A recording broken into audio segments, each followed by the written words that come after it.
जिंदाबाद, शिवसेना जिंदाबाद, उद्धव बाळासाहेब ठाकरे तुम आगे बढ़ो, हम तुम्हारे साथ है, शिवसेना जिंदाबाद.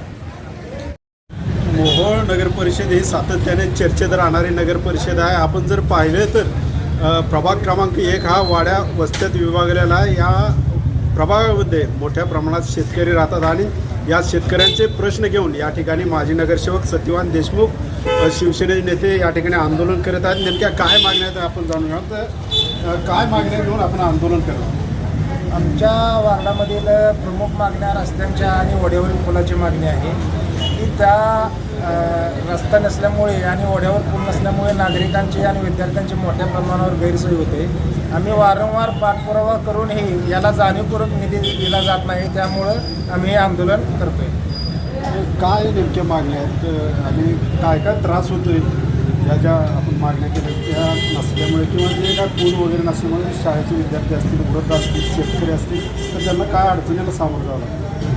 आता प्रत्येक पावसाळ्यामध्ये ओढ्याच्या वरून पाणी वाहतं, त्यामुळे नागरिकांना आणि शेतकऱ्यांचा शेतीमाल वाहतूक करणे अडचणीचे होते. त्या काळात शेतीमाल खराब होऊन जातो.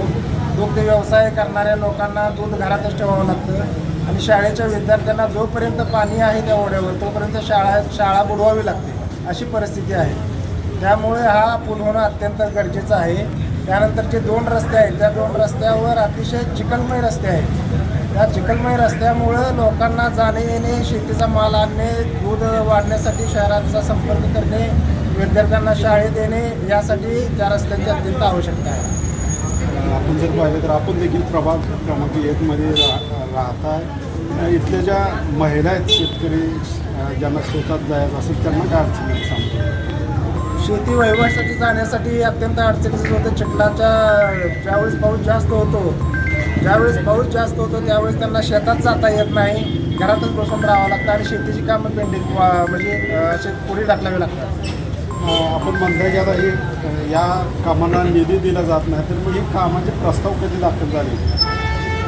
या कामाचे प्रस्ताव 2024ला दाखल केले होते आम्ही, परंतु ते प्रस्ताव बाजूला सारून दुसऱ्याच प्रस्तावांना निधी दिला गेला. आता मग हे प्रस्ताव मंजुरी झाले नाही, या प्रस्तावांना तांत्रिक मंजुरी मिळालेली आहे. शासनाची तांत्रिक मंजुरी मिळाली आहे, परंतु याला प्रशासकीय मंजुरी दिलेली नाही. हे प्रस्ताव प्रशासकीय मंजुरीतून बाजूला काढलेले आहे. आता मुख्य अधिकारी असतील किंवा इतर नगरसेवक असतील तर त्यांचं काय म्हणणं?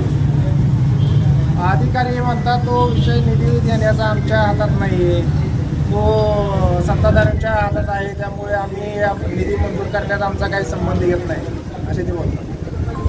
आपण जर पाहिलं तर या ठिकाणी शिवसेनेचे नेते या ठिकाणी सत्यवान देशमुख हे आंदोलनाला बसलेले आहेत आणि जे प्रस्ताव आहेत ते या ठिकाणी त्याला तांत्रिक मंजुरी मिळाली पण तो निधी मिळत नसल्यामुळे आता यांनी बेमुदत आंदोलन या महानगर परिषदेच्या विरोधात सुरू केलेलं आहे.